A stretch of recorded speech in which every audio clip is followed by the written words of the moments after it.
Good to see you again. And, the last few times we talked, we're talking about the amount of risk, options exposure retail investors had. To what extent has that changed? Has the risk profile of the market shifted, Gunjan?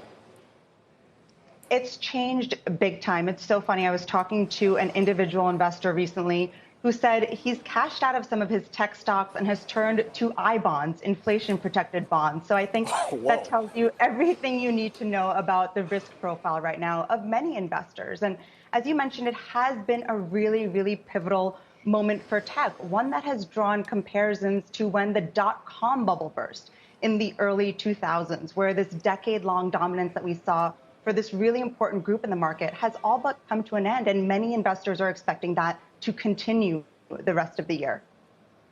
Yeah, that's like going from a club promoter to a convent. It seems like there should be a few stops in between.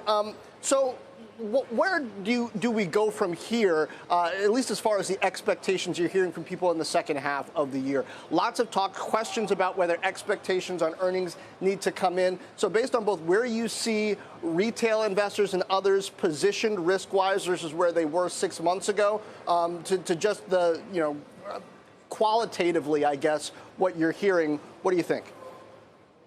Well, what's striking to me is that even after these big declines with the tech sector, having its worst year since 2002, many investors are positioned for the declines to continue.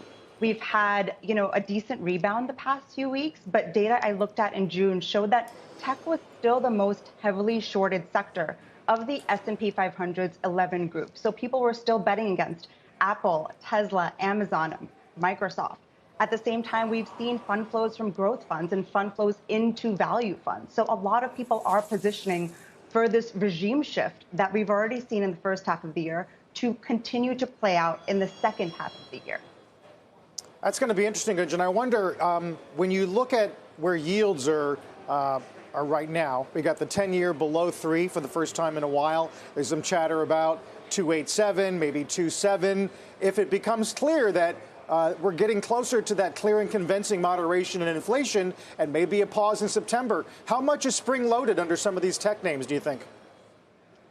I think that's such a good point, because I think that's one of the biggest factors that's contributed to the decline in tech this year, and it's one of the biggest factors that will impact how it plays out the rest of the year. And investors I've been speaking to have said, hey, if the 10-year stops moving higher, then maybe it means the worst of the declines are behind us. But if it keeps moving higher, that means that there's a lot more pain to come. One thing that's really interesting is that for a lot of last year, we saw investors position for, the return to the pre-pandemic market environment with low treasury yields, higher tech stocks, and that's really been turned on its head this year. But as you pointed out, I do think the path of the 10-year will impact how people position on that front.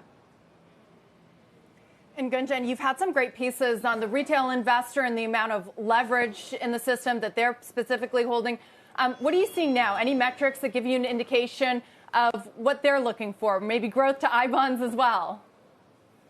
I do think that's an important shift. And data that I looked at recently did show that there has been a shift from that single stock activity that, Deirdre, you and I discussed, over the past year. Instead of those single stock options, people are turning more to index options, more to energy stocks instead of the tech stocks. But I do think that there is still a really passionate camp of growth investors that are kind of loath to let go of that trade. So overall, some of that activity that we saw over the past year, those ultra bullish speculative call options trades, a lot of those have receded.